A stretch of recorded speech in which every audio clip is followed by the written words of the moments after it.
کو پتا ہے کہ ایک ایسے 10 دن، ایک ایسا عشرہ آنے والا ہے جس کے بارے میں نبی پاک علیہ الصلوۃ والسلام فرماتے ہیں کہ عشرہ ذوالحجہ میں، یعنی پہلی ذوالحجہ سے 10 ذوالحجہ، یہ 10 دن جو ہیں، ایک نیکی کا ثواب 700 گنا سے بھی زیادہ دیا جاتا ہے۔ یعنی کاروباری لوگ بیٹھے ہیں، اسکیم آنے والی، آپ کی زبان میں بات کروں تو ایک اسکیم آنے والی ہے کچھ دنوں کے بعد، جس میں ایک نیکی ملٹی پلائی بائی انشاءاللہ 700 ہو جائے گی۔ تو آپ سوچیں کہ ہمیں اس میں کتنی نیکیاں کرنی ہے، کیسا ذکر اللہ کرنا چاہیے، ساری نمازیں باجماعت پڑھنے کی نیت کر لیں اور پھر انشاءاللہ درود پاک کی کثرت بھی کریں گے۔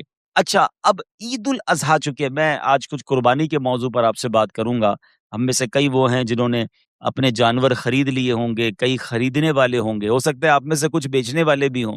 تو یہ ایک پوری دنیا میں ماشاءاللہ مسلمان ایک تیاری میں ہیں، ایک ذوق و شوق ہے، مگر جو مین کانسیپٹ ہے، جو مین ہمیں بات سمجھنی ہے قرآن و حدیث کی روشنی میں، وہ میں عرض کروں گا۔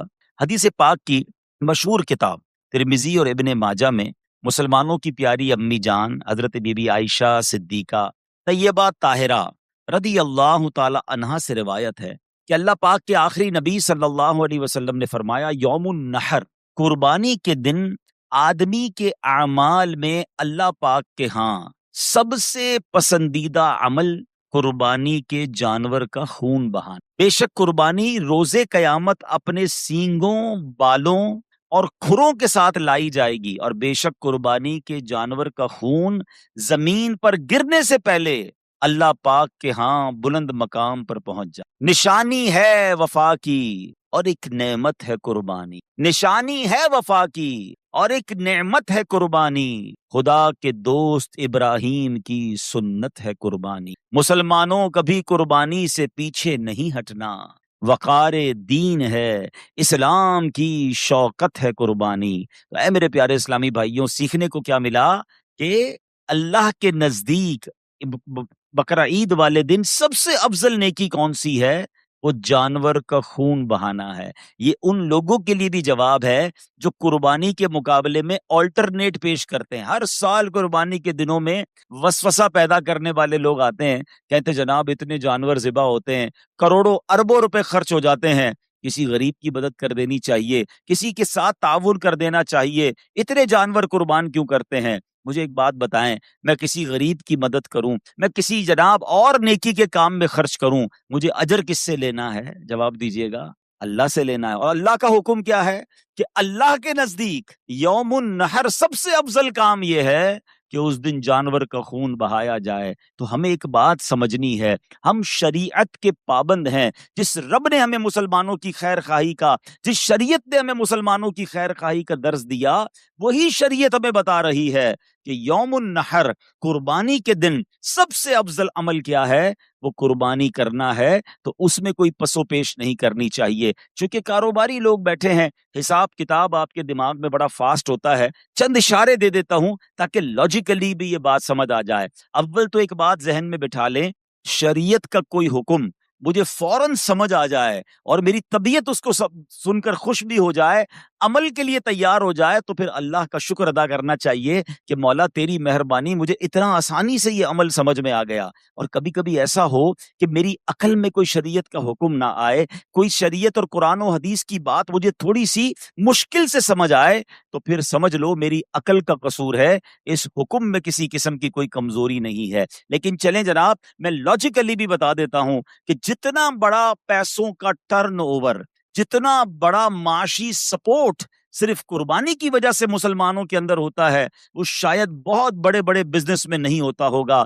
بتایا جاتا ہے خربوں روپے کی قربانی پاکستان میں ہوتی، اربوں کی نہیں، خربوں روپے کی قربانی ہوتی ہے۔ تو یہ اربوں خربوں روپے جاتے کہاں ہیں؟ یہ امیروں کی، مالداروں کی جیب سے نکلتے ہیں اور غریب لوگوں کی جیبوں میں چلے جاتے ہیں۔ آپ کو پتا ہے کہ جانور پالنے والے اکثر کون ہوتے ہیں؟ یہ گاؤں گوٹ کے لوگ ہوتے ہیں، اپنے علاقوں میں پورا سال جانور پالتے ہیں کہ بقرہ عید کے دنوں میں بیچیں گے، پورے سال کے پیسے مل جائیں گے۔ تو سبحان اللہ، اور کمال دیکھیں میری شریعت کا، غریبوں پر قربانی نہیں ہے، صاحب نصاب پر قربانی ہے۔ یہی اکانومکس سکھاتی ہے نا، یہی بزنس کا اکاؤنٹ سکھاتے ہیں کہ مالدار کی جیب سے پیسے اگر غریب کی طرف چلے جائیں تو اکانومی کو بوسٹ ملتا ہے. معیشت کا چکا جب چلتا ہے کہ جب پیسہ روٹیٹ ہونے لگ جائے تو جناب کروڑوں اربوں روپے جو ہے وہ لوگوں کی جیبوں سے نکلتے ہیں, جانور خریدا جاتا ہے. اور اگر آپ غریبوں کی بات کرتے ہیں تو لاکھوں غریبوں کا روزگار شروع ہو چکا ہے. آپ کے محلوں میں بھی شروع ہو چکا ہے, بکرا منڈی میں بھی شروع ہو چکا ہے, سزوکی والوں کا شروع ہو چکا ہے, چارے والوں کا شروع ہو چکا ہے, جانور سنبھالنے والوں کا. سارے امیر لوگ ہیں کیا یہ؟ آپ کو غریب کی مدد کرنی تھی نا. لاکھوں غریب ماشاءاللہ روزگار کما رہے ہیں. جب قربانی ہوتی ہے کتنے لوگ کسائیوں کے ساتھ ہیلپر کے طور پر آتے ہیں, سب کو عید کے دنوں میں ہزاروں لاکھوں روپے مزدوری ملتی ہے, پھر غریبوں کا بھلا ہو رہا ہے. اور آگے چلیے, جب یہ قربانی ہو جاتی ہے آپ کے اپنے خاندان میں, آپ کے اپنے ملازمین میں ایسے ہزاروں لاکھوں مسلمان ہوتے ہیں جو بقرہ عید میں جی بھر کر گوشت کھاتے ہیں, جن کے گھروں میں پورا سال گوشت نہیں پکتا, ان کو جناب ماشاءاللہ اچھا گوشت مل جاتا ہے. کیا یہ غریبوں کی مدد نہیں ہے؟ آگے چلیے, جانور قربان ہو گیا, اب اس کی کھالیں, یہ کھالیں کہاں جاتی ہیں؟ یہ کھالیں چمڑا فیکٹری میں جاتی ہیں. اب وہاں لیدر کا کاروبار شروع ہوتا ہے, نہ جانے جوتے بنانے والے, جیکٹ بنانے والے, لاکھوں کروڑوں لوگوں کا پھر روزگار شروع ہو جاتا ہے.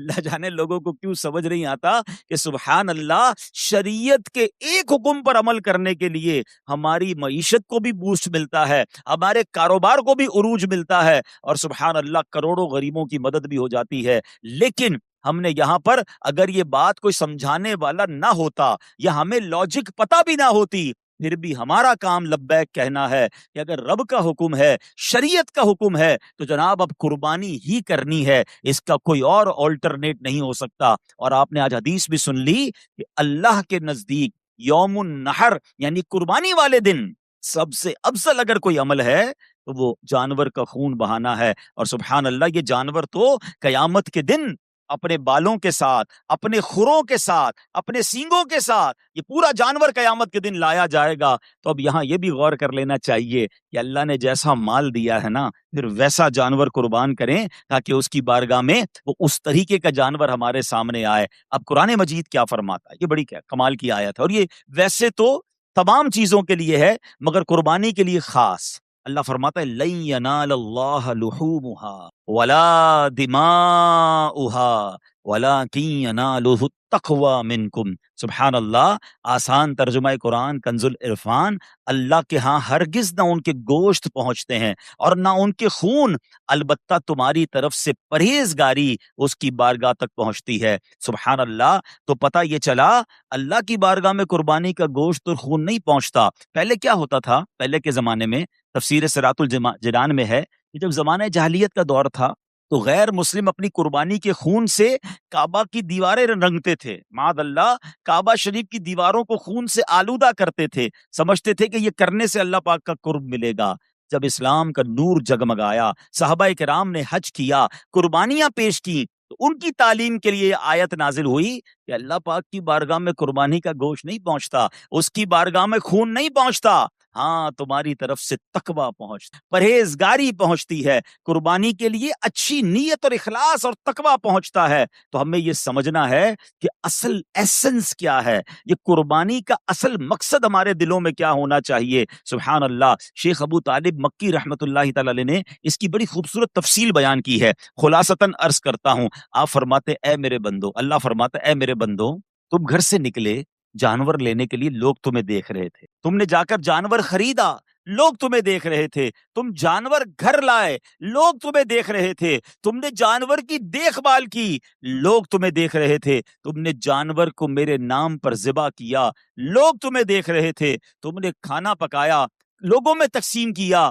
گوشت کو ڈسٹریبیوٹ کیا, لوگ تمہیں دیکھ رہے تھے. الغرض خریداری سے لے کر قربانی تک سارے معاملات میں لوگ تمہیں دیکھ رہے تھے, لیکن اس پورے وقت میں ایک چیز میرے اور تیرے درمیان تھی, اور وہ یہ تھی کہ تمہارے دل کی کیفیت کیا تھی. بس تمہارے عمل کی مقبولیت کا فیصلہ اسی کیفیت پر کیا جائے گا. یہ دیکھا جائے گا کہ دل میں تقویٰ تھا, اللہ کی رضا کی نیت تھی یا کچھ اور نیتیں شامل تھیں. اب میں نے اور آپ نے یہ غور کرنا ہے, جانور خریدنے جائیں گے, دل میں نیت کیا ہو, یار محلے والے کیا کہیں گے، علاقے والے کیا کہیں گے، ہیں بچے خوش ہوں گے کہ نہیں ہوں گے، یا یہ نیت ہو کہ اس جانور کو اللہ کے نام پر قربان کرنا ہے۔ جانور خرید کے لائے، لوگوں نے پوچھا ہاں بھائی کتنے کا لیا ہے، اب دل کی کیفیت کیا ہے کہ بتاؤں کتنے کا لیا، میری سخاوت کے چرچے ہوں، یا یہ نیت ہو کہ اللہ کی رضا کے لیے لیا ہے، تقوی کے لیے لیا ہے، لوگ واہ واہ کر رہے ہیں، دل کی کیفیت کو چیک کرنا ہے۔ جب دوسروں کے جانور سے آپ کے جانور کا موازنہ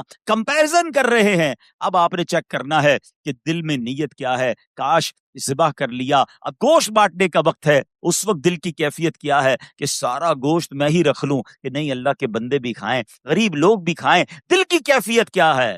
تو پتہ یہ چلا کہ یہ سارا فلسفہ ہی کیفیت دل کا ہے، اخلاص ہے کہ نہیں، تقوی ہے کہ نہیں۔ دوبارہ یہ آیت کا ترجمہ سنیں کہ اللہ نے کیا فرمایا، اللہ کے ہاں ہرگز نہ ان کے گوشت پہنچتے ہیں نہ ان کے خون، البتہ تمہاری طرف سے پرہیزگاری اس کی بارگاہ تک پہنچتی ہے۔ تو یہ بات ہمیں سمجھنی ہے۔ ایک اور حدیث پاک سے قربانی کے دن قربانی کا جانور قربان کرتے وقت دل کی کیفیت میں ایک اور اضافہ کرنا ہے۔ اللہ کے حبیب علیہ الصلوۃ والسلام فرماتے ہیں قربانی کا خون زمین پر گرنے سے پہلے اللہ پاک کے ہاں قبول ہو جاتا۔ فرمایا فَطِيبُوا بِهَا نَفْسًا، بس خوش دلی کے ساتھ قربانی کیا کر۔ یہ دس از دا کنڈیشن۔ پہلی کنڈیشن کیا تھی؟ تقویٰ ہوگا، اللہ کی بارگاہ میں کیا پہنچے گا؟ تقویٰ۔ اور اب آپ چاہتے قربانی مقبول ہو جائے، قطرہ پہلا گرنے سے پہلے ہی مقبول ہو جائے، تو وہ کیا ہے؟ خوش دلی۔ اب کچھ لوگ کیا کرتے ہیں، ارے بھائی پھر قربانی کے دن آ گئے، پھر پیسے خرچ کرنے پڑے ہیں، اتنے مال تو ہے کہ قربانی معاف نہیں ہے، خاندان والوں کو بھی تو دکھانا ہے، قربانی پچھلی بار 4 بکرے لایا تھا، اس بار 3 لاؤں گا، پھر بھی لوگ باتیں بنائیں گے، جانور تگڑا لایا تھا، اس بار بھی اس سے اچھا لانا پڑے گا۔ یعنی اب یہاں پر بوجھ سمجھ کر قربانی کی جا رہی ہے، فارمیلٹی کے لیے قربانی کی جا رہی ہے، نہیں، خوش دلی کے۔ اے اللہ تیری مہربانی تو نے اس قابل بنایا ہے، تیرا کرم کہ تو نے اس قابل بنایا، پھر مجھے ثواب کمانے کا موقع دیا۔ روایتوں میں آتا ہے کہ قربانی کے جانور کے ہر بال کے بدلے میں قربانی کرنے والے کو ایک نیکی ملتی ہے۔ کتنے بال ہوتے بکرے کے اوپر، بکری کے اوپر یا گائے کے اوپر؟ لاکھوں لاکھ نیکیاں، یا اللہ تو نے مجھے کمانے کا موقع دیا۔ سبحان اللہ، قربانی ہوتے ہی قربانی کرنے والے کے گناہ معاف ہو جاتے ہیں، یا اللہ تو نے پھر مجھے گناہ معاف کرنے کا موقع دیا۔ بلکہ سچی بات تو یہ ہے بندہ یہ بھی سجدہ شکر ادا کرے کہ اللہ تیری مہربانی، جانور ذبح کرنے کا حکم دیا، حضرت ابراہیم کو تو بیٹا ذبح کرنے کا حکم دیا تھا، اے اللہ تو نے کتنی آسانی کر دی کہ ہم جانور قربان کر رہے ہیں، اس کا گوشت بھی خود کھا رہے ہیں، اور ہماری قربانی بھی قبول ہو رہی ہے، ہمیں اجر بھی مل رہا ہے۔ ان جذبات کے ساتھ قربانی ہونی چاہیے۔ اور میں آپ کو ایک اور بات بتاؤں، یہ صرف قربانی میں نہیں، وین ایور، کبھی بھی زندگی میں آپ کوئی بھی نیکی کرے نا، دل میں خوشی ہونی چاہیے۔ نماز پڑھ رہے ہیں، بڑا مزہ ہے، روزہ آ گیا، رمضان آ گئی، انجوائے کریں، زکوٰۃ کا ٹائم آ گیا، سجدہ شکر ادا کریں، اے اللہ تیری مہربانی، زکوٰۃ دینے والا بنایا، مانگنے والا نہیں بنایا۔ مگر ادھر ایسے بھی لوگ ہوتے ہیں، رمضان آئے تو ٹینشن، ارے باپ رے باپ پھر روزے رکھنے پڑیں گے، 1 سال گزر گیا، ارے باپ رے باپ پھر زکوٰۃ دینی پڑے گی، اللہ اکبر، پھر جناب لمبی لمبی تراویاں پڑھنی پڑیں گی۔ ارے توبہ کرو، اللہ نے پیر سلامت دیے ہیں جبھی تو تراویح پڑھو گے نا، اللہ نے مال دیا جبھی تو زکوٰۃ دو گے، اللہ نے مال دیا جبھی تو حج کو جا رہے ہو۔ ارے عبادتوں میں تو انجوائے کیا کرو، اور جو عبادت خوش دلی کے ساتھ ہوتی ہے نا، اس کا اجر، اس کا ثواب، اس کی برکت ہی کچھ اور ہوتی ہمیشہ۔ اب اس قربانی میں بھی آپ نے بہترین جانور کرنا ہے، مگر اچھی نیت کے ساتھ اور خوش دلی کے ساتھ کرنا ہے۔ اللہ اکبر۔ اب سنو نا، خوش دلی کس کو کہتے ہیں؟ اللہ حضرت ابراہیم اور حضرت اسماعیل کی اس قربانی کا کوئی ذرہ نصیب فرما۔ حضرت ابراہیم نے جب خواب دیکھا تھا نا، آپ کو تو حکم دیا گیا تھا بیٹا ذبح کریں، اپنے بیٹے کو لے کے جا رہے ہیں مینا کی طرف۔ کمال یہ ہے کہ بیٹے سے چھپ کر قربانی نہیں کی، بیٹے کو بتا دیا۔ آپ نے کہا یا بنی انی ارا فی المنام انی اذبحک فانظر ماذا تری۔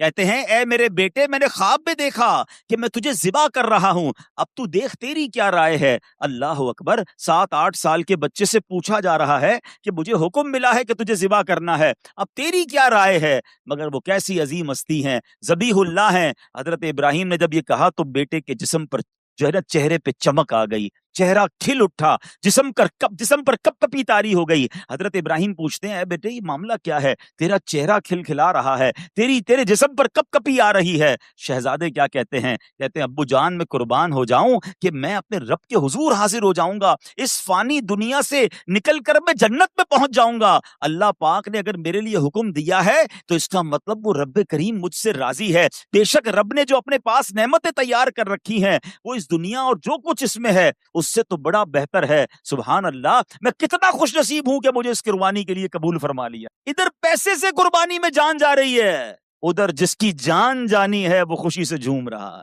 فرق تو دیکھو نا، یہ اللہ کی بارگاہ میں قربانی کرنے والے نے کیسی قربانی کی۔ سبحان اللہ۔ شاعر کہتے ہیں عید قرباں جذبہ ایثار کا اظہار ہے، عید قرباں جذبہ ایثار کا اظہار ہے، یہ اطاعت کا خلیل اللہ کی معیار ہے یہ تسلیم و رضا کی ایک لافانی مثال، جان دینے کے لیے فرزند بھی تیار ہے، باپ کا حسن عمل بیٹے کا ذوق اتباع اس مثالی داستان کا مرکزی کردار ہے۔ بزرگوں نے جب یہ واقعات پڑھے نا، انہوں نے پتہ کیا کیا، اب ہمیں تو حکم نہیں ہے بیٹا ذبح کرنے کا، مگر شیخ احمد بن یحییٰ دمشقی رحمۃ اللہ تعالی ایک بڑے نیک بزرگ ہیں، دمشق میں موجود تھے، دمشق کے رہنے والے ہیں۔ کہتے ہیں ایک روز اپنے والدین کے ساتھ میں بیٹھا تھا، والد صاحب قرآن پڑھ رہے تھے، والدہ بھی ساتھ بیٹھی تھی۔ دوران تلاوت ہی حضرت ابراہیم اور حضرت اسماعیل کا واقعہ آ گیا، انہوں نے قرآن کریم سے یہ واقعہ پڑھ کر گھر والوں کو سنایا کہ دیکھو کیسے قربانی ہوئی تھی، حضرت ابراہیم نے اپنا بیٹا ذبح کرنے کے لیے گئے اور یہ واقعہ ہوا۔ اللہ اکبر۔ تو ان کی والدہ نے یہ واقعہ سنا، کہتی ہے بیٹا کیسے عظیم لوگ ہیں کہ باپ نے بیٹے کو قربان کر دیا، میرے بھی تو تم ایک ہی بیٹے ہو، میں تمہیں قربان تو نہیں کرتی، ذبح کرنے کا تو حکم نہیں ہے، جا میرے بیٹے میں تجھے اللہ کے نام پر وقف کرتی ہوں، جا اور اللہ کی عبادت کر، دین کا کام کر۔ حضرت شیخ احمد کہتے ہیں میں گھر سے چلا گیا، مکہ مکرمہ پہنچا، کعبہ شریف کے قریب رہ کر عبادتوں میں دل لگاتا رہا، نیکیوں میں مصروف رہا۔ کئی سالوں بعد والدین کی یاد آئی، کہتے واپس دمشق آیا، دروازہ کھٹکھٹایا، اندر سے ماں نے پوچھا کون ہے، کہتے احمد ہوں۔ ماں کہتی میرا ایک ہی بیٹا تھا، وہ میں نے اللہ کے نام پر وقف کر دیا ہے، اے بیٹا واپس جا، اللہ کی عبادت کر، دین کی خدمت کر، اب ہماری ملاقات قیامت کے دن ہو۔ یہ ایسے افراد تھے۔ آج ہم اپنے بچوں کو دین کی طرف بھیجنے کے لیے تیار نہیں ہوتے، ہمیں کوئی کہے 3 دن کے مدنی قافلے میں چلو، کہتے ٹائم نہیں ہے، ارے بھائی 2-3 گھنٹے کے کسی اجتماع میں آ جاؤ۔ آپ کو پتا تو ہے حضرت کاروبار کتنا مصروف ہے، کیسے نکلوں کاروبار سے، دکان پر کوئی اور بیٹھنے والا نہیں ہے۔ اچھا یہی صاحب کبھی ٹورسٹ پر کبھی گھومنے جانا ہو، کئی دن روانہ ہو جائیں گے، مگر دین کے لیے وقت نہیں نکلتا۔ اللہ اکبر۔ یاد رکھیے ایک وقت آئے گا جب موت کا فرشتہ آئے گا نا، دکان سے بھی اٹھا کر لے جائے گا، گھر سے اٹھا کر بھی، اس وقت اس کو روک نہیں سکیں گے۔ بڑا گہرا جملہ کہنے جا رہا ہوں، اس آخرت کے سفر سے پہلے کچھ ایسے اچھے سفر کر لو جو اس سفر کو آسان کر۔ ہاں اگر آخرت کا سفر آسان کرنا ہے نا تو زندگی میں سے ہی کچھ وقت نکالیے، پہلے تو وہ سیکھیے جو مجھ پر سیکھنا فرض ہے۔ ہم کاروبار کرنے والے ہیں، کیا ہمیں کاروبار کے مسائل آتے ہیں؟ کیا تجارت کے اصول سیکھے ہم نے؟ ہم میں سے کچھ جاب کرنے والے ہوں گے، کیا آپ نے اجارے کے مسائل سیکھے؟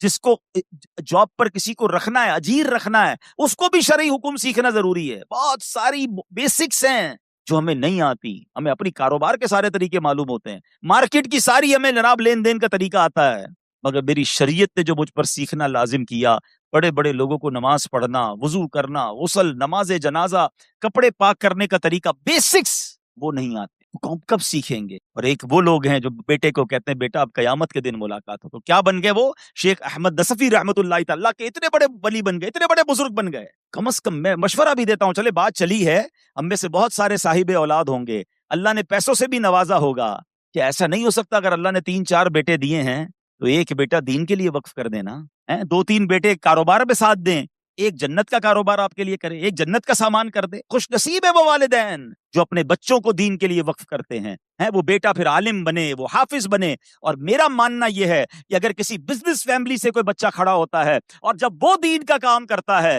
تو وہ اس میچورٹی کے ساتھ، اس کانفیڈنس کے ساتھ جا کر پوری دنیا میں دین کا کام کرتا ہے جو عام مبلغ کے لیے آسان نہیں ہوتا۔ تو میں تو آپ کاروباری اسلامی بھائیوں کو، بلکہ یہ میرا بیان دنیا بھر میں اگر سنا جا رہا ہے، میں تمام والدین کو کہتا ہوں، لوگ کہتے ہیں ایک بیٹا میرا جناب ڈاکٹر ہے، ایک بیٹا میرا لائر ہے، ایک بیٹا جناب میرا بزنس سنبھالتا ہے۔ میں نہیں کہتا کہ جناب یہ کام غلط ہے، مگر خوش نصیب ہیں وہ والدین جو یہ کہتے نظر آتے ہیں کہ میرا ایک بیٹا عالم دین ہے، میرا بیٹا مفتی اسلام ہے، میرا بیٹا جناب دین کا مبلغ ہے اور جا جا کر لوگوں کو نیکی کی دعوت دیتا ہے۔ کوئی ایک بیٹا تو ایسا رکھو نا جو مرنے کے بعد بھی آپ کے لیے صدقہ جاریہ کا باعث بنے۔ کہتے ہیں خاندان میں ایک ڈاکٹر ہونا چاہیے، سچی بات یہ ہے کہ فیملی میں ایک عالم دین ہونا چاہیے، حافظ قرآن ہونا چاہیے، کیونکہ حدیثوں میں یہ مضمون موجود ہے کہ حافظ قرآن اپنے گھر والوں میں سے 10 ایسے لوگوں کی قیامت کے دن شفاعت کر کے انہیں جنت میں لے جائے گا جن پر گناہوں کی وجہ سے جہنم واجب ہو چکا تھا۔ عالم دین جب جنت میں جائیں گے تو انہیں روکا جائے گا کہ رک جائیے اور لوگوں کی شفاعت کیجیے، انہیں بھی اپنے ساتھ جنت میں۔ تو ان کے ماں باپ کا کیسے وارے نیارے ہوں گے، ان کے بھائی بہنوں کے وارے نیارے کیسے ہوں گے کہ جس کی فیملی میں کوئی عالم باعمل اور دین کا مبلغ ہوگا۔ صرف نوٹ گننے کے لیے اولاد کو آگے بڑھانا ہے، صرف کاروبار کو چمکانے کے لیے ہم نے سارے بچوں کو لگانا ہے؟ نہیں، یہ انویسٹمنٹ کیجیے۔ ہاں، اور ایک اور بات اشارتاً عرض کر دیتا ہوں کہ اگر آپ یہ طے کریں کہ آپ کے بیٹوں میں سے کوئی ایک بیٹا آپ دین کے لیے وقف کریں تو اس کو اتنا ہی سپورٹ کریں جتنا کاروبار کرنے والے کو بھی سپورٹ کریں۔ ورنہ کرتے کیا ہیں، کسی بچے کو اگر عالم بنا دیا، اب بعد میں ساری زندگی وہ بیٹا شرمندہ رہتا ہے، کاش میں بھی کاروبار کرتا، سارے بھائی آگے نکل گئے، میں پیچھے رہ گیا۔ اپنی مثال دینی نہیں چاہیے، مگر شاید کسی والدین کو کام آ جائے تو میں اپنی مثال آپ کو اس لیے دے دیتا ہوں کہ الحمدللہ میں اپنے ماں باپ کا سب سے بڑا بیٹا ہوں، ٹھیک ہے؟ اور میرے والد صاحب نے شروع ہی میں دعوت اسلامی جب بنی تھی تو مجھے دعوت اسلامی کے لیے، دین کے لیے وقف کیا، لیکن انہوں نے ایک اور کمال یہ کیا کہ مجھے اپنی کمپنی میں پارٹنر بھی رکھا۔ میرا ایک اور بھائی کاروبار کرتا ہے، انہوں نے یہ پہلے سے پلان کیا کہ جتنا اس بھائی کو فائدہ ہوگا، کاروبار میں بینیفٹ ہوگا، جو اس کا شیئر ہوگا وہ میرا بھی شیئر ہوگا۔ مجھے کہا بیٹا آپ نے کاروبار نہیں کرنا، اپنے دین کا کام کرنا۔ اب بتائیں کتنا سکون ہو گیا، کتنا ریلیکسیشن ہو گیا کہ بھائی دین کا کام بھی کر رہا ہوں اور مجھے کوئی مالی پرابلم نہیں ہے۔ اب آپ ساری دنیا میں کام کریں، آپ کو کتنا حوصلہ ہوگا اگر یہ آپ اپنے بچوں کے ساتھ کرتے ہیں، انہیں حوصلہ دیتے ہیں، حوالے کریں انہیں دعوت اسلامی کے، اور پھر دیکھیں انشاءاللہ دعوت اسلامی کیسی تربیت کر کے آپ کی آنکھوں کا نور آپ کے بیٹے کو بنائے گی، اور انشاءاللہ دنیا بھر میں وہ آپ کا سر بھی فخر سے بلند کرے گا۔ تو اپنے بچوں کو، آج ہم قربانی کی بات کر رہے ہیں، بقرعید کی قربانی تو کریں، مگر اپنی اولاد میں، اپنی فیملی میں ایسے لوگ تیار کریں کہ جو آپ کے جانے کے بعد بھی دین کے زبردست کام کرنے والے بنے۔ آج نوجوانوں کا جو حال ہے، آج جو کاروباری طبقے کا حال ہے، جو آج ینگسٹر، کیونکہ جتنے مالدار ہوتے جا رہے ہیں، عقل مندی تو یہ ہوتی ہے کہ پیسہ بڑھے، مال بڑھے تو رب کی اطاعت بڑھے، اللہ کی رضا والے کام بڑھیں، مگر ہم یہ دیکھتے جا رہے ہیں کہ جو جتنا مالدار ہوتا جا رہا ہے، بدقسمتی سے اتنا گناہوں میں مبتلا ہوتا جا رہا ہے۔ اس کی آل اولاد اب جناب چونکہ پیسے آ گئے، اب پر نکل گئے ہیں، تو اب جناب سارے برے کاموں میں لوگ نظر آتے ہیں۔ ایسا ہونا نہیں چاہیے تھا۔ عقل مندی یہ ہے کہ رب جتنی عطائیں بڑھائے ہم اتنے سجدے بڑھائیں، ہم اتنا شکر بڑھائیں، مگر ہو کیا رہا ہے، وہ عطائیں بڑھا رہا ہے، معاذ اللہ ہم خطائیں بڑھا رہے۔ تو اپنی نسلوں کو بچانے کے لیے اپنے کاروباری ساتھیوں کی بھی فکر کیجئے نا۔ آپ کی مارکیٹ میں لوگ ہوں گے، آپ کی فیکٹری کے پاس جن کی فیکٹری ہوگی، آپ دیکھ رہے ہوں گے کہ ان کے بچوں کا کیا حال ہو رہا ہے، بلکہ ان نوجوانوں کا کیا حال ہو رہا ہے۔ اس کی فکر کون کرے گا؟ مجلس تاجران نے آج اگر تاجروں کو جمع کیا ہے تو صرف آپ اپنی فکر نہ کریں، ہم اپنے تمام تاجر برادری کی فکر کریں، اپنی سوسائٹی میں، آپ جس بھی کالونی سے، جس بھی جناب مارکیٹ سے آئے ہیں، کہ جناب ہم اگر آج دعوت اسلامی کے فیضان مدینہ میں آئے ہیں تو اگلی بار اپنی مارکیٹ کے مزید تاجران کو لے کر آئیں گے، ہم ان کے بچوں کو بھی دین کی طرف بلانے کی کوشش کریں گے۔ تو اس کا طریقہ یہی ہے کہ اس طرح کی گیدرنگز ہوتی رہیں، آپ کی مارکیٹوں میں بھی ہوتی رہیں، دکان درس کا سلسلہ شروع ہو، فیکٹری مدرسۃ المدینہ بالغان کا سلسلہ شروع ہو، اور پھر ہم اپنے بچوں کو، ہم بزنس کمیونٹی کے لوگ جو ہے اپنا وقت دے کر دیکھیں۔ آج تو وقت کی قربانی مانگی جا رہی ہے۔ حضرت اسماعیل نے اور حضرت ابراہیم نے کیسی قربانی دی، آپ کو پتہ ہے کیسا منظر تھا؟ جھرجھری آ جاتی ہے، کہتے ہیں نا رونگٹے کھڑے ہو جاتے ہیں۔ روایتوں میں آتا ہے جب حضرت ابراہیم علیہ السلام نے بیٹے کو قربانی کے لیے لٹایا، ان کے ہاتھ باندھ دیے، ان کے سر کے قریب بیٹھ گئے، چھری ان کی گردن پر رکھ دی، اور پھر کہا الہی لک الحمد فی الدہر الباقی رزقتنی الولد علی کبر سنی فابتلیتنی بہذا البلاء۔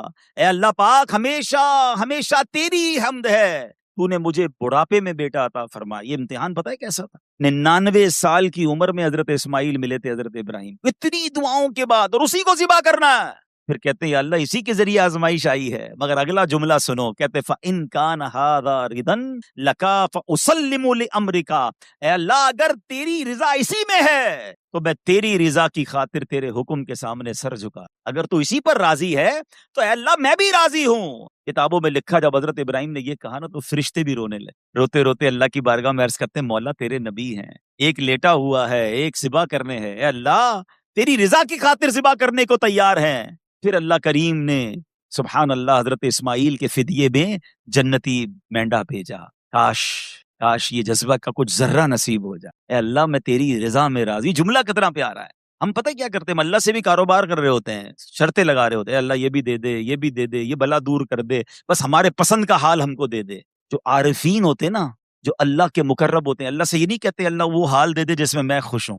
وہ کہتے ہیں یا اللہ وہ حال میں رکھ جس میں تو راضی, اور تو جس حال میں رکھے میں اس حال میں راضی ہوں. مزہ یہ ہے نا کہ اللہ کی رضا والی زندگی مل جائے, میری رضا والی. ہم چاہتے ہیں میں کمفرٹ زون میں رہوں, کوئی پرابلم, کوئی پریشانی, کوئی ڈیفیکلٹی سامنے نہ آئے. ارے مزہ یہ ہے کہ اے رب تو جس حال میں دیکھنا چاہتا ہے میں اس حال میں راضی, مجھے میرے حال کے سپرد نہ کر مولا, اپنی پسند کے حال میں داخل فرما. یہ اللہ والوں کا طریقہ ہے. اللہ اس عظیم قربانی کا صدقہ مجھے اور آپ کو نصیب فرمائے. اور بس اب عرض یہی ہے کہ جیسے میں نے شروع میں کہا کہ پہلی ذوالحجہ سے وہ عشرہ شروع ہو رہا ہے جس کی ہر نیکی 700 نیکیوں کے برابر ہے. تو کم از کم یہ 10 دن خوب نیکیاں کی. ہو سکے تو روزے رکھ لیجئے. قربانی والے دن تو روزہ نہیں رکھنا, باقی پہلے 9 دن آپ روزہ رکھ سکتے ہیں.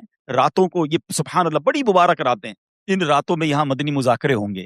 ہو سکے تو روز رات کچھ نہ کچھ دوستوں کو لے آئیں, مدنی مذاکروں میں شامل ہو جائیں, اپنے علاقے میں بیٹھ کر مدنی مذاکرہ دیکھ لیں. اور پھر انشاءاللہ جب قربانی کریں تو نیت کیا ہو وہ میں نے آپ کو بتا دیا. جانور لینے سے قربانی کرنے تک تقویٰ, اللہ کی رضا, کوئی گناہ نہ کرے.